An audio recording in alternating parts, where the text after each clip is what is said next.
Amém, irmãos? Paz do Senhor de novo. Eu disse no início, né? Volto a repetir. É motivo de prazer, de muita alegria, de poder rever os irmãos e me sentir em casa. Amém? Veio comigo a minha esposa, a nossa filha Alice, deve estar rodando por aí. Amém? Para quem não me conhece, meu nome é Danilo, né? Sou natural daqui de Abicampo, né? Atualmente a gente mora em Vila Nova, a gente congrega na Nova Aliança. Meu irmão, obrigado, meu irmão. E o Romélio me fez o convite nessa semana para poder estar servindo os irmãos aqui. E eu quero externar minha alegria, minha gratidão. Amém? Trago um abraço do meu pastor Giovanni. E vamos que vamos. Amém? Eu queria que você, por mais 2 minutinhos, se colocasse de pé, me fizesse companhia, abrisse sua Bíblia, ou se quiser ligar no telão ali também fica bom. Mateus no capítulo 6, versos 7 e 8.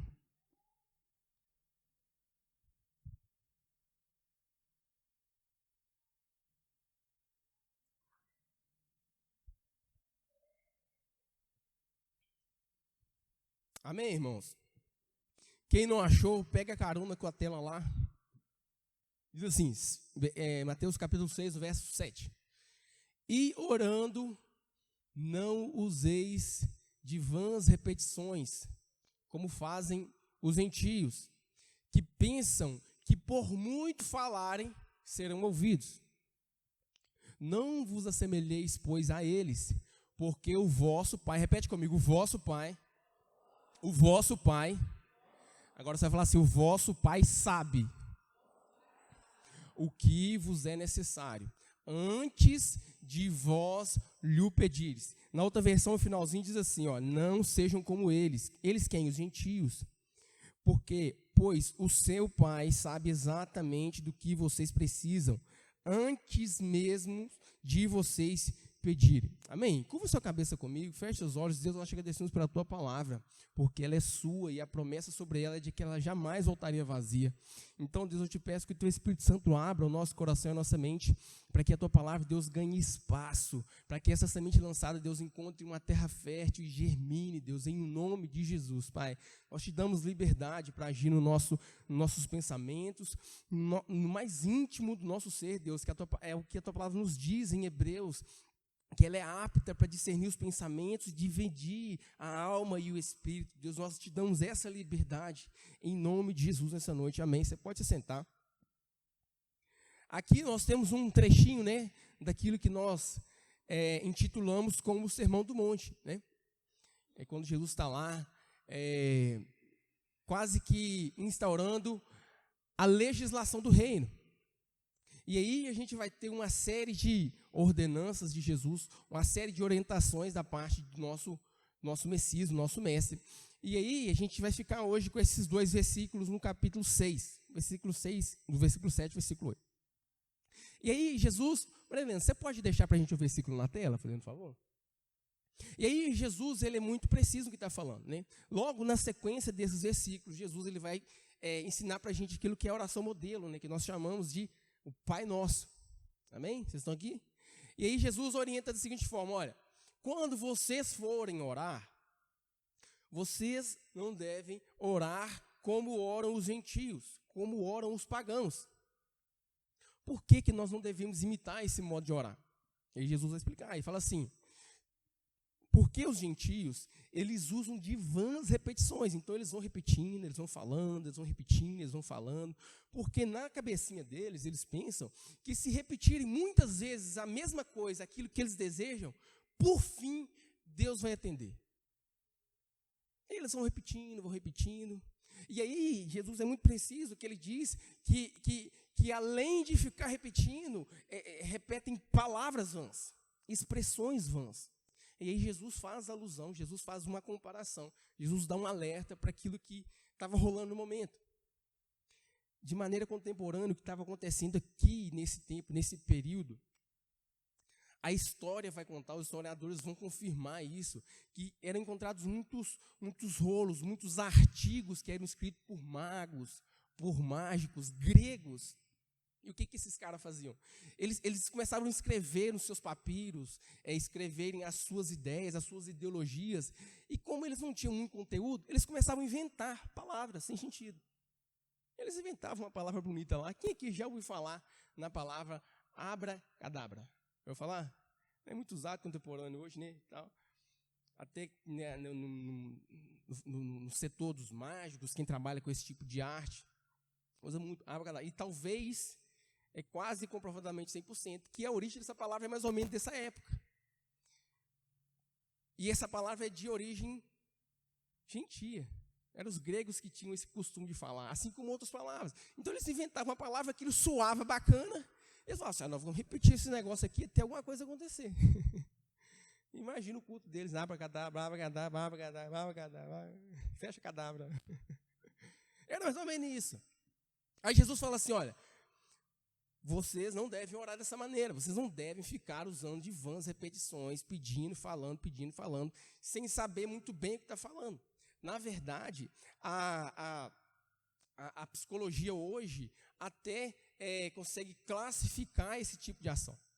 Né? A pessoa que tem o costume de falar de maneira acelerada e vai falando, ninguém perguntou, ela já está respondendo, vai falando. A ciência explica que isso é o nome de logorreia, ou logomania, que é a mania, que é o costume de você falar palavras sem sentido, sem coesão, e você vai falando, e na sua cabecinha a pessoa está entendendo tudinho. E Jesus falou assim, não precisa disso. Vocês não precisam fingir que estão balbuciando alguma coisa e pensando que Deus está escutando. Vocês não devem orar assim. Então Jesus primeiro corrige, né? Jesus fala que a gente não deve usar esse tipo de modo de oração. E depois Jesus traz essa ponderação de que isso vai denunciar, na verdade, algumas coisas que estão fundamentando a nossa vida, estão fundamentando o nosso caminho. Então a gente consegue perceber que, irmãos, todo mundo conhece uma pessoa que fala muito, sim ou não? Às vezes isso é passivo até de diagnóstico, talvez seja até um caso clínico. E às vezes a gente é esse tipo de pessoa com Deus.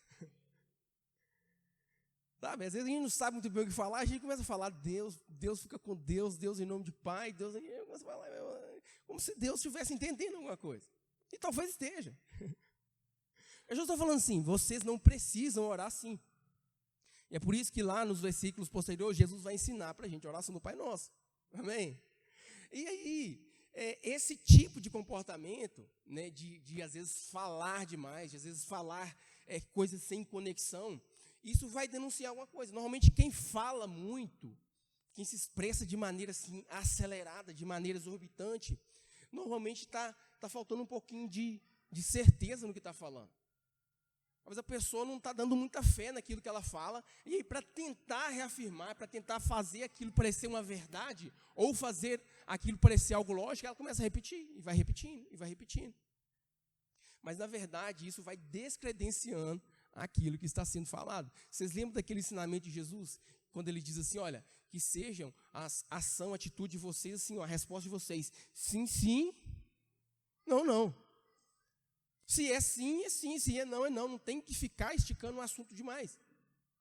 Porque quando sabemos exatamente o que falar, nós usamos de poucas palavras. E aí Salomão vai ensinar isso para a gente, lá em Eclesiastes, no capítulo 5. Só preste atenção aqui que eu vou ler. Aqui nós estamos no Antigo Testamento, Salomão escrevendo Eclesiastes capítulo 5, ele diz assim, 1 e 2. Quando você entrar na casa de Deus, tome cuidado com o que você faz e ouça com muita atenção. Age mal quem apresenta ofertas a Deus sem pensar. Não se precipite em fazer promessas, nem em apresentar suas questões a Deus. Afinal, Deus está nos céus e você na terra, portanto, que sejam poucas as tuas palavras. Tem um ditado popular antigo que diz assim, nós precisamos falar pouco e acertadamente. Os antigos usam muito essa expressão. E isso tem um fundamento bíblico, verdadeiro.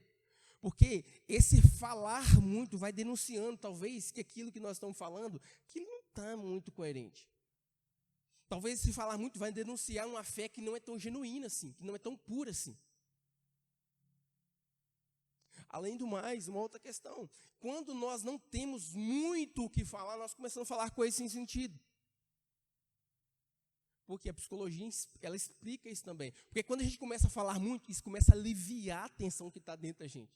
Você está tenso, você está nervoso, você não sabe o que falar, você não sabe como se expressar, quando você começa a falar, vai lá. Agora, nós estamos tratando desse assunto de falar pouco. Não é de homem para homem, é para com Deus. Então, a orientação que a Bíblia nos dá é que sejam poucas as tuas palavras. E aí, no versículo 8, Jesus vai explicar por que precisa ser poucas essas palavras. Ou por que não precisam ser muitas palavras.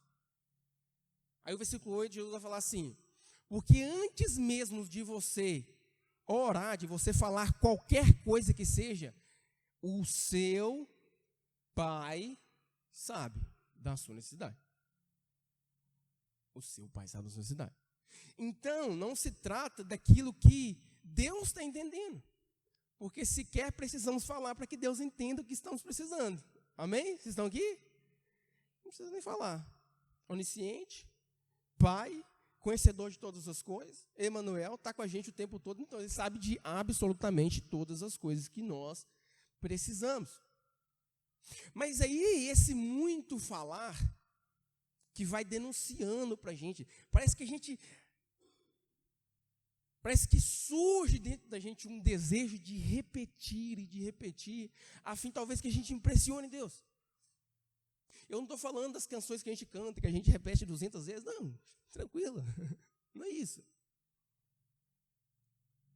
O problema é quando a gente começa a repetir as coisas, a gente começa a querer fazer com que Deus seja convencido daquilo que nós precisamos.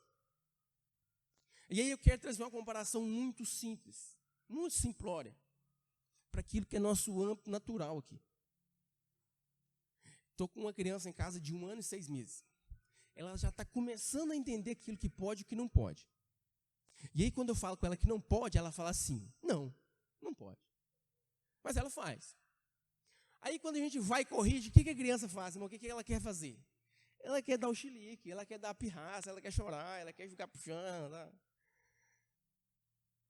E aí quando ela quer um negócio, ela vai falando, papai, me dá, papai. Papai, não, papai. Por fim, eu já não aguento, então leva, já me convenceu. E às vezes nós lidamos com Deus assim. Como se Deus precisasse ser convencido com os nossos argumentos, talvez que nem tem muita coesão, para que por fim Ele nos entregue aquilo que a gente tanto deseja. E a gente vai pedindo, a gente vai clamando, e a gente esqueceu daquilo que Jesus falou. Você não precisa pedir nada, o seu Pai sabe daquilo que você precisa. Porque Ele é o Pai. Amém, irmãos? Vocês estão aqui? A gente está construindo uma conversa, amém? E nós vamos sair daqui falando de arroz com feijão, para você saber o que você tem que fazer com essa palavra amanhã, segunda-feira. Amém? E aí, esse comportamento de uma criança, ele diz respeito sobre o reino de Deus. A Bíblia vai trazer aí, né, algumas diferenças entre esse nome filho. E por isso que Jesus usa o termo pai. O pai sabe, porque o pai, ele é pai de um filho. Aí o Novo Testamento vai trazer essa diferença do que é um filho imaturo, criança, bebê, que dá chilique, que faz a pirraça, para um filho que é maduro. E essas palavras no grego são traduzidas por ruios, que é um filho maduro, que é um filho adulto, que é um filho que entende que não é não, que confia no pai. E a outra palavrinha é teknon, que são os filhos imaturos. Os dois são filhos de Deus, amém, irmãos? São filhos de Deus. O que vai diferenciar é o grau de maturidade dessa criança, desse filho. Vou me valer de uma ilustração aqui, muito simples também, muito conhecida, mas que é muito pontual para o que a gente está conversando. Diz uma ilustração, né, que no aeroporto, por aí, né, o avião decolou, e aí os passageiros começaram a perceber que tinha uma criança, assim, bem na primeira poltrona, sozinha. E aí, a certa altura, né, do voo, da viagem, o avião passou por uma turbulência muito forte, e todo mundo, né, ficou com medo, sim, meio inseguro, aquele negócio, o avião balançando, e todo mundo de olho regalado, né? E aí, cada um se valendo de sua reza, e aí as pessoas perceberam que essa criança que estava sozinha na primeira poltrona, ela estava suave, ela estava tranquila, não estava assustada, não estava com medo, estava lá escrevendo no seu papelzinho. E aí, quando passa a turbulência, né, por fim, as pessoas curiosas perguntam, não é possível. Tem um negócio com esse menino. E de curiosidade perguntam, você não ficou com medo, não, dessa turbulência toda aí, não? Você não ficou com medo desse avião cair, não? Aí o menino respondeu, falou assim, não tem medo, não, porque o piloto é meu pai. Aí, deixa o avião chacoalhar, eu sei quem que é meu pai, conheço.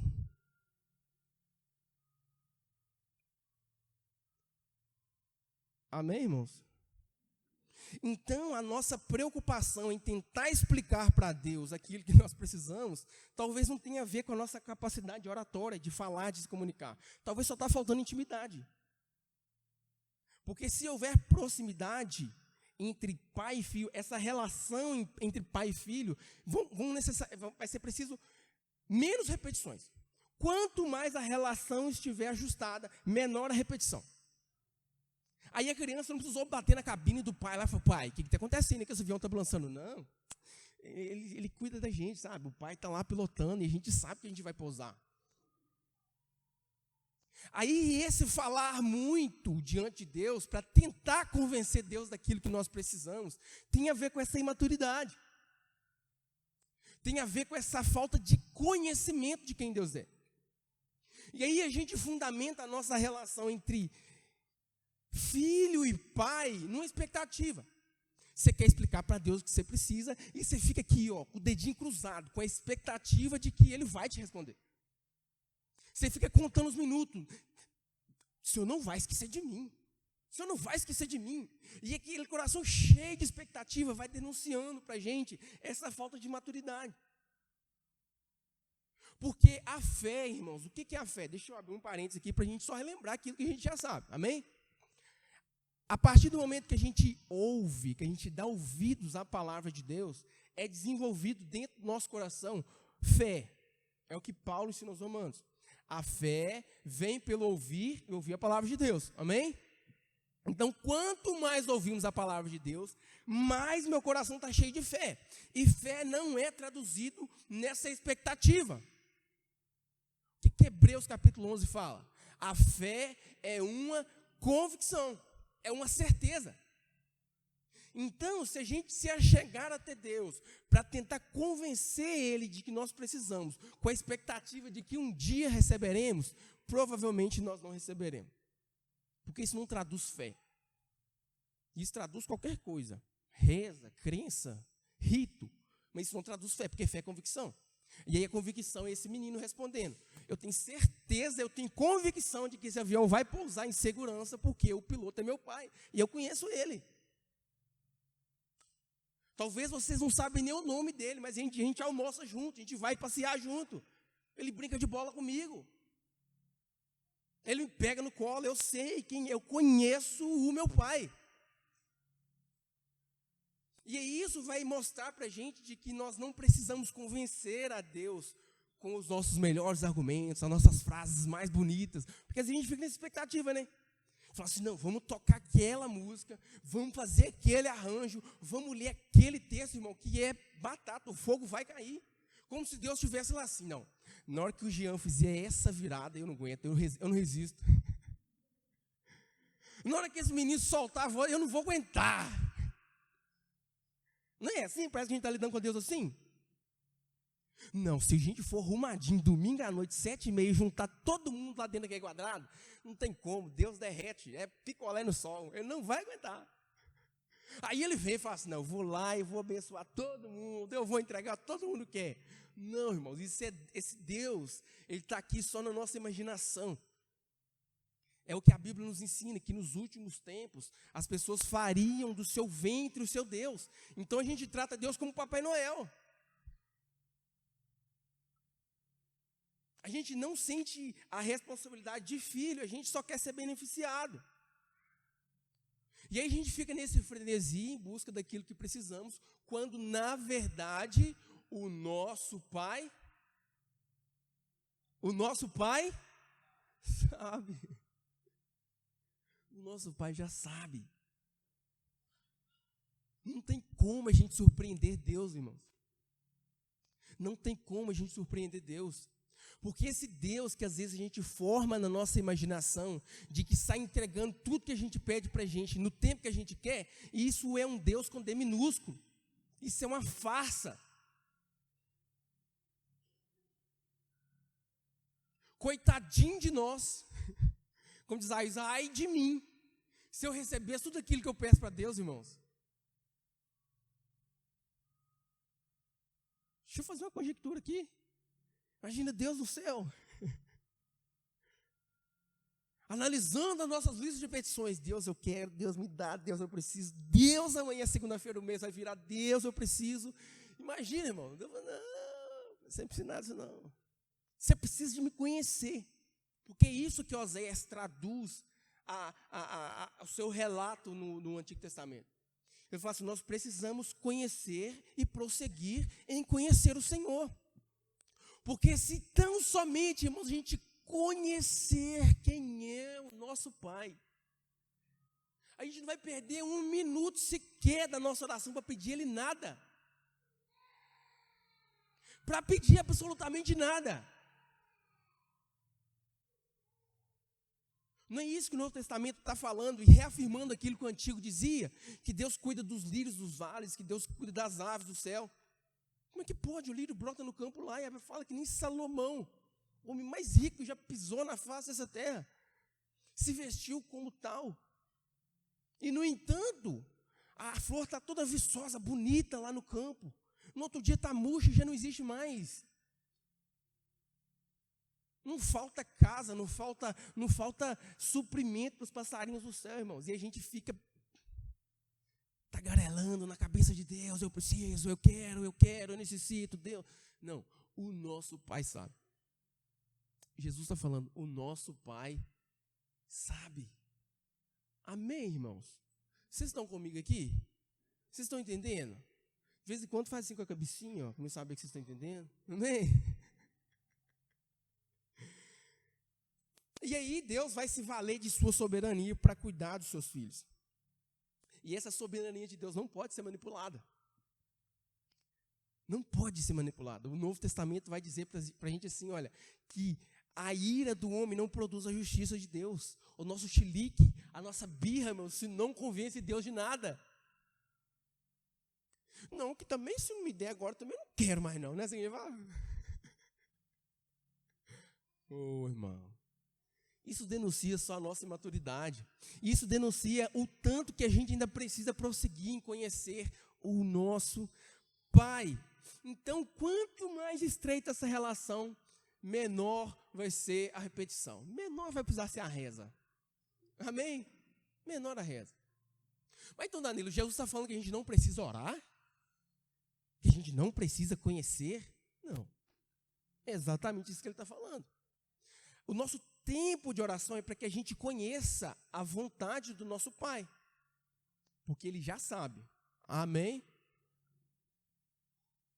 Aí quando o desespero bate na porta, que a gente suspeita de alguma necessidade, a gente precisa parar, ponderar aquilo que Salomão escreveu em Eclesiastes, falou assim, olha, quando você sentar na presença de Deus, calma. Não vem com sede ao pote, não. Conta até 10, dá uma respirada, assim, dá uma alongada no pescoço. Entra devagarzinho, guarda o teu pé, é a expressão que ele usa. Quando você for orar, pensa direitinho no que você vai falar. Não fica com petição boba, não, porque isso parece ser menino. Mas quando você entrar na presença do seu Pai, que as suas palavras sejam coesas, que exista coerência naquilo que você fala, porque à medida que você ora ao seu Pai e você escuta o seu Pai, fé é desenvolvida em você. Não para que você receba o que você quer, irmãos. Porque fé não é para isso. Às vezes a gente fica numa aspira que a gente não entende, uma loucura. O Novo Testamento diz assim muito claro que o cristão agora, que o justo, O filho maduro, ele vive pela fé, ele não vive por vista. Então, quanto menos você vê, quanto menos você enxergar, quanto menos você apalpar, mais perto de receber você está. É por não estarmos vendo muita coisa que estamos no caminho certo. Quando Jesus fala, né, lá em Mateus, ele fala assim, eu sou o caminho, a verdade e a vida, não é isso? Às vezes a gente pensa caminho como uma estrada que está indo toda a vida, que você está vendo de longe. Não, irmãos, às vezes esse caminho vai sendo colocado na nossa vida todo dia. A gente não enxerga muita coisa, não. Se a gente enxergar 15 quilômetros na frente, a gente quer sair correndo. Deus falou assim, não, a gente não está com pressa de chegar. O negócio está no caminhar. Não é isso que Davi fala? Lâmpada para os meus pés é a tua palavra e luz para o meu caminho. A gente pensa que luz, irmão, é um farol de milha, daquele que clareia uns 4 quilômetros na frente. Não, irmãos. Davi está falando de uma lamparina, aqui, ó, na sua mãozinha, ó, assim, ó, que vai clarear 1 metro, 2 metros, e você fala assim, esse negócio não vai dar certo. Vai. Não pode faltar azeite na lamparina. Não pode faltar a palavra. Estão entendendo? Porque a nossa euforia de alcançar, de chegar do objetivo, Deus não está preocupado com isso, irmãos. É por isso que Jesus falou que Ele é caminho, Ele não é destino. Então nós estamos nesse processo, nessa caminhada, para conhecer quem é o nosso Pai. E às vezes a gente quer deixar Jesus para trás e sair correndo. Não, Jesus, eu já sei onde é que é, rapaz. Você está mole demais. Você está demorando demais. Não. Ele falou assim, não, rapaz, calma aí, segura minha mão aqui. Vamos devagarzinho, um passinho de cada vez, vamos olhar a paisagem, vamos aproveitar os dias, vamos se conhecer melhor, vamos bater papo, vamos se conhecer. Você precisa me conhecer porque eu já te conheço. Antes de você falar, eu já sei. Então, o nosso caminho, a nossa senda nessa vida é tão somente, irmão, para conhecer quem é o nosso Pai. Para conhecer quem de fato é o nosso Pai. E aí, enquanto esse filho imaturo, Tecnon, ele se baseia nessa expectativa, o filho que já tem intimidade, o pai que conhece o Pai, ele vai se basear na convicção. Ele tem certeza de que Deus o socorrerá. Ele deita em paz e ele logo pega no sono. Não é isso que o Salmo nos ensina? Ele não está ansioso com o dia de amanhã, irmãos. Porque Jesus fala que para o dia de amanhã já basta o mal dele mesmo. Não fica apavorado. É isso que eu estou falando. Ele falou assim, ele não tem estresse. Ele não tem intenção para conversar. Ele não está querendo me explicar nada. Porque na verdade ele já sabe. O Pai já sabe. Então Jesus está falando assim, calma, rapaz. Calma. Certa vez eu fui fazer uma consulta de rotina, e era uma época de muita decisão na vida, e Deus usou a boca de um médico para falar comigo, dentro da igreja, irmãos. Aí eu cheguei no consultório, eu só queria fazer o exame e sair de lá, mais nada. Aí eu cheguei lá naquela galopeira, e chegou e falou assim, uai, você está com pressa por quê? Senta aí, rapaz. E na hora que ele falou assim, eu falei, opa. Você está conversando muito alto, acelerado? Você está carregando fogo, né? Os antigos falam assim, né? Está carregando fogo? Em correr para não apagar rápido? Não. Calma, cara. Que pressa que é essa? Onde você acha que você vai chegar com essa correria? Usou essas palavras, irmãos. E eu vi Deus vindo, ó, aí, puxando a orelha. Calma, rapaz. Eu sei. Antes de você pedir, antes de você se dar conta que precisa, eu já sei. Então, irmãos, a nossa relação com o nosso Pai, ela precisa estar regada dessa sensibilidade. Porque nessa conversa de mim com meu Pai, não é tão importante o que eu digo, porque Ele já sabe. O mais importante é o quê? Eu ouço. Amém, irmãos? Porque a gente chega na galopeira com a nossa lista de desejos para Deus e fala, Deus, ó, vai anotando que eu vou ditando. O querubim com 6 asas não dá conta de escrever. Não dá. E não dá conta de digitar no iPad do céu a nossa lista de desejos, não, irmãos. É um atrás do outro. E quanto mais a gente pede, mais a gente quer pedir. Então eu falo assim, não, rapaz, não é assim não. Você pode falar o mínimo possível, que eu já sei o que você precisa. Mas eu quero que você senta, que você para, que você baixe, sossegue esse facho, para que você possa me ouvir. E é aí que está o cerne do negócio. É aí que o resultado é dramático. Porque quando a gente fala muito, a gente faz o quê? Escuta pouco. Sim ou não? Quando a gente fala muito aceleradamente, de maneira incoesa, você quer falar e ir embora, virar as costas e ir embora. Não, irmãos. Não. Quem tem ouvidos, ouça o que o Espírito diz às igrejas.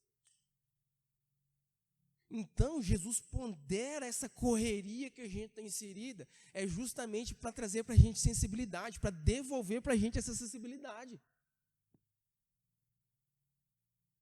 Às vezes a gente não enxerga muito bem o que precisa ser feito, as decisões que precisam ser tomadas, é porque a gente ouve pouco aquilo que o nosso Pai fala. Que sejam poucas as tuas palavras, Eclesiastes capítulo 6, quando você entrar na casa do seu pai, guarda bem o seu pé, e assim, fique com o ouvido bem atento para o que ele vai te falar. Não se apressa a ficar pedindo coisa para Deus, não, calma. Porque quando você pede e vai embora para casa, talvez você nunca receba. Agora, quando você fala pouquinho, irmãos, misericórdia da gente. A gente quer ensinar a Deus como governar a nossa vida, irmãos. Deus, Ele não é só o piloto da nossa vida. Ele também é o nosso Pai. É por isso que Jesus está falando assim, calma, rapaz. Quando você orar, você tem que orar assim, devagarzinho, chama Ele de Pai. Pai, nos dá o pão hoje. Não é ficar choramingando e pedindo, não, porque o pai sabe que o filho precisa. Nem isso Jesus fala.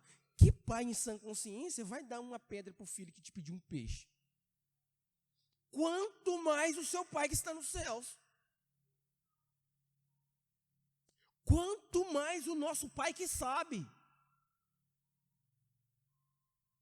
Então, irmão, que nossos ouvidos sejam prontinhos para ouvir. E que toda vez que você for dobrar o seu joelho, irmão, que você estiver em pé, que você estiver lavando vasilha, que você estiver tomando banho, que você estiver dirigindo, que você quiser falar com seu pai, que você esteja com os seus dois ouvidos assim, bem abertos. Porque é nessa multidão de palavras que Salomão vai dizer em Provérbios, que é na multidão de palavras que o tolo é reconhecido, que o filho maturo é denunciado, é exposto. Porque se o pai sabe, não interessa o que eu vou falar. Isso é o de menos. Mas sim o que eu vou ouvir, que orientação que eu vou ouvir. E aí uma coisa vai conectando a outra. Isso é um ciclo que não tem fim. Porque quanto mais eu ouço a palavra do meu pai, mais fé no meu coração desenvolvida e mais convicção eu tenho para me chegar e conversar com ele de novo. E menos eu preciso pedir as coisas. Menos. Muito menos. Paulo escreve aos Colossenses, já estou terminando, irmãos. Paulo escreve aos Colossenses no capítulo 2, depois você lê em casa o capítulo 2 de Colossenses. Em um contexto bem parecido com isso que a gente está falando. Não tinha sido Paulo que tinha fundado a igreja, né? Mas Paulo escreve essa carta aos Colossenses, né? Ao líder da igreja, que era Epáfras, que fundou essa igreja. E aí ele começa a relatar, né? Epáfras dá um WhatsApp para Paulo lá e fala assim, Paulo, o negócio aqui está meio esquisito. O pessoal está começando a querer repetir muita coisa e fazer um rito aqui e achar que Deus vai vir através desses negócios. Aí Paulo escreve assim, nos últimos versículos do capítulo 2 de Colossenses, fala assim, não, vocês podem ficar calminhos, que não é assim que a gente convence a Deus, não. As nossas repetições, elas não podem convencer a Deus e muito menos refrear a nossa carne. Olha aqui que Paulo está falando, que a Bíblia está ensinando, irmão. Está vendo como isso gera um problema, um transtorno que a gente não percebe? Quando a gente não consegue se expressar de maneira convicta ao nosso Pai, a gente não consegue ser fortalecido no Espírito. E aí, às vezes, a gente pensa que a gente, por repetir muitas vezes, a gente pensa que a gente está se fortalecendo espiritualmente. Paulo está falando assim, não tem nada disso. Você só é fortalecido espiritualmente quando você assim, fecha a sua boquinha, fala o mínimo possível e ouça e escuta o tanto que você puder. Amém, irmãos? Que você guarde essa palavra no seu coração e que você leve ela para a sua semana.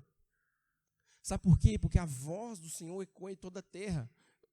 Inúmeros salmos diz isso, que a voz do Senhor ela é como o barulho das fortes ondas, ela ecoa em todo lugar. Então, se Deus quiser falar com você através de um passarinho voando, você vai estar com os ouvidos sensíveis para entender o que ele está dizendo.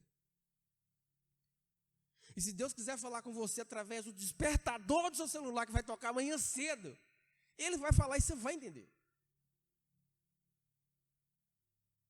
E quando bater, irmão, aquele desejo assim, pinicando a língua de falar desesperadamente com Deus, você para, faz assim, respira, guarda o teu pé, Eclesiastes capítulo 5, e você vai falar assim, Pai, o Senhor sabe, ponto.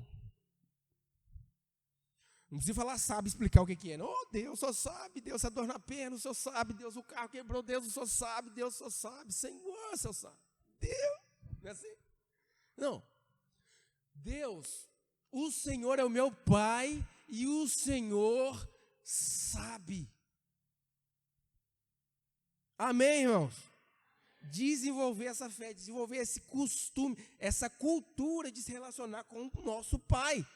Não com a divindade que parece mais um Papai Noel, com um saco de presente que vai dar para a gente tudo que a gente pede na hora que a gente precisa. Não, o Pai sabe. Amém? Vamos ficar de pé para a gente orar.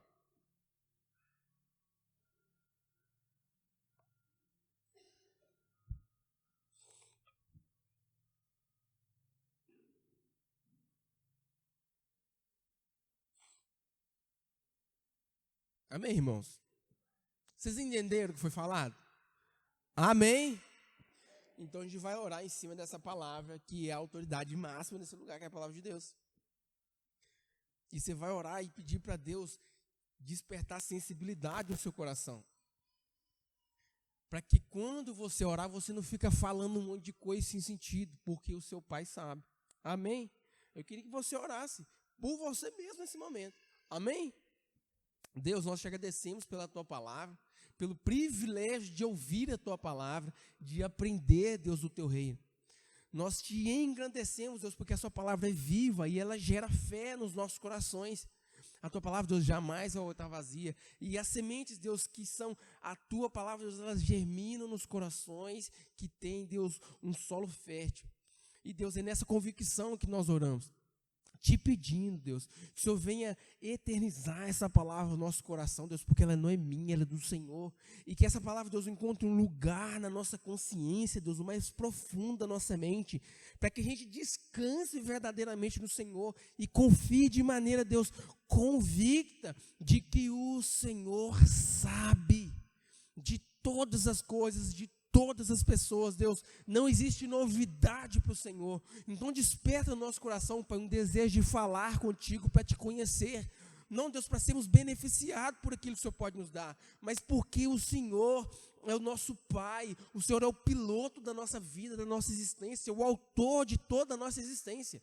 E é por isso, Deus, que nós oramos pedindo ao Teu Espírito Santo, para que venha gravar, Deus, essas palavras no nosso entendimento, para que a gente descanse, Deus, sobre aquilo que é as nossas necessidades, e que a gente se empenhe, Deus, com aquilo que é a nossa força, com aquilo que é o nosso ensejo, Deus, de conhecer quem é o Senhor, de quem é o Senhor, de que o Senhor é o Pai que cuida, não somente daquilo que está no campo, não somente das aves no céu, mas o Senhor cuida dos seus filhos, Pai. Em nome de Jesus, que o Teu Espírito Santo, como diz Paulo na carta a Romanos, no capítulo 8, ele venha trazer convicção no nosso coração de que verdadeiramente somos os Teus filhos, em nome de Jesus e para a glória do Seu nome. Amém, irmãos? Eu agradeço demais o privilégio de estar com vocês aqui. Espero que Deus tenha falado o seu coração em nome de Jesus. Amém?